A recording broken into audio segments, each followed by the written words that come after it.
കറുപ്പും പുതിയൊരു വീഡിയോയിലേക്ക് സ്വാഗതം. മനുഷ്യക്കടത്തുമായിട്ട് ബന്ധപ്പെട്ട് ആണെന്ന് തോന്നുന്നു ഇടയ്ക്ക് കേരളത്തിലെ 2 കന്യാസ്ത്രീമാരെ അറസ്റ്റ് ചെയ്തവരെ വെറുതെ വിട്ടു. അത് കഴിഞ്ഞ് ഛത്തീസ്ഗഡിലോ ജാർഖണ്ഡിലോ 2 കന്യാസ്ത്രീകൾ അറസ്റ്റിലായി. അവരെ രക്ഷിക്കാൻ വേണ്ടിയിട്ട് ഇവിടുന്ന് ഒരു രക്ഷാ ദൗത്യവുമായിട്ട് കോൺഗ്രസിൻ്റെ ആൾക്കാർ പോയിട്ടുണ്ടോ എന്ന് എനിക്കറിയത്തില്ല. എന്തായാലും അവിടെ തിളങ്ങി നിന്നത് നമ്മുടെ ലുട്ടാപ്പി റഹീമും രാജ്യസഭ MP ആയിട്ടുള്ള ജോൺ ബ്രിട്ടാസുമാണ്. ഇതിനിടയിൽ നമ്മുടെ റഹീമിന്റെ കാര്യം പറഞ്ഞപ്പോഴത്തേക്ക് ഒരു പ്രത്യേകിച്ച് ഒരു കാര്യം പറയാനുണ്ടായി. ഈ രാജ്യസഭ അധ്യക്ഷനും ഉപരാഷ്ട്രപതിയുമായ ശ്രീ ജഗദീപ് ധൻഖർ രാജിവെക്കാനുണ്ടായ കാരണം റഹീമും രാജ്യസഭയിൽ ഒരു സംസാരമുണ്ട്.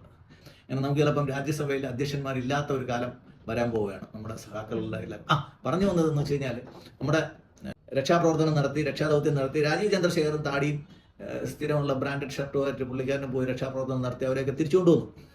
ഈ രക്ഷാദൗത്യം നടത്തിയതിൻ്റെ അടുത്ത ദിവസം ഒരു പത്രത്തിലൊരു വാർത്ത വന്നു. കാസർഗോഡ് ഒരു എഞ്ചിനീയറിംഗ് കോളേജിൽ 220 കോടി രൂപയുടെ വിദേശ നാണ്യം വന്നു. അത് എവിടുന്ന് വന്നു? അത് അവിടെയുള്ള ഒരു വ്യവസായി അയച്ചത്. അപ്പോൾ India government foreign contribution regulation act വളരെ സ്ട്രിക്റ്റ് ആയിട്ട് നടപ്പിലാക്കി.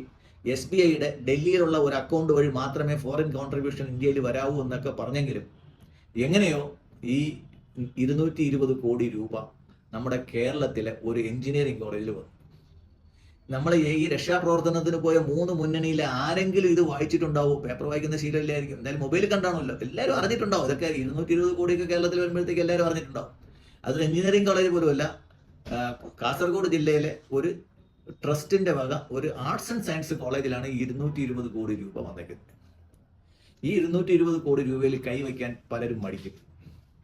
ഇത് എന്തിനാന്ന് ചോദിക്കാനും പലരും മടിക്കും. ഇതിനെപ്പറ്റി അവരാരും അറിഞ്ഞതുമില്ല, അവർ കേട്ടതുമില്ല. ഞാൻ ഈ നാട്ടുകാരനുമല്ല. അവിടെ ഈ രാജീവ് ചന്ദ്രശേഖർജിയും ചോദിക്കത്തില്ല, കേന്ദ്രം ഭരിക്കുന്നതാണ്, അദ്ദേഹത്തിന്റെ കീഴിലുള്ള ED ആണ് ഈ റെയ്ഡ് ചെയ്തത്. റിസർവ് ബാങ്കും ചോദിക്കത്തില്ല 220 കോടി രൂപ നിങ്ങളുടെ അടുത്ത് ചോദിച്ചിട്ടാണ് ബാങ്ക് അക്കൗണ്ടിൽ ക്രെഡിറ്റ് ചെയ്തത്. കോൺഗ്രസ് പിന്നെ ചോദിക്കത്തേ ഇല്ല. റഹീമും ബ്രിട്ടാസും ഒരിക്കലും ചോദിക്കത്തില്ല. കാര്യം ന്യൂനപക്ഷങ്ങളുടെ വികസനത്തെ നമ്മൾ തടസ്സപ്പെടുത്താൻ പാടില്ല.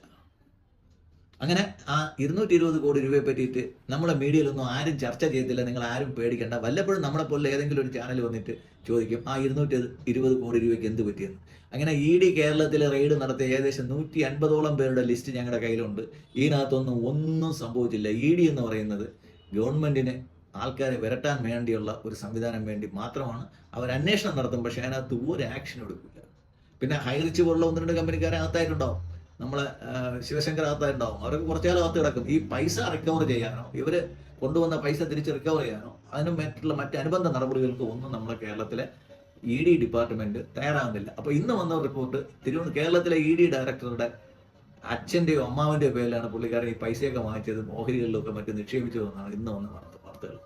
അപ്പം എൻഫോഴ്സ്മെന്റ് ഡയറക്ടറേറ്റ് എന്ന് പറയുന്ന ഒരു സാധനത്തിന് ഉറച്ചു വാർക്കാൻ ശ്രീ നിർമ്മല സീതാരാമനെ പോലെ ഇത്രയും വിശുദ്ധമായ കരങ്ങളുള്ള ഒരു പൊളിറ്റീഷ്യന് സാധിക്കട്ടെ എന്ന് പ്രത്യാശിച്ചുകൊണ്ട് ഈ എപ്പിസോഡിലേക്ക് അവസാനിപ്പിക്കുന്നു. നന്ദി, നമസ്കാരം.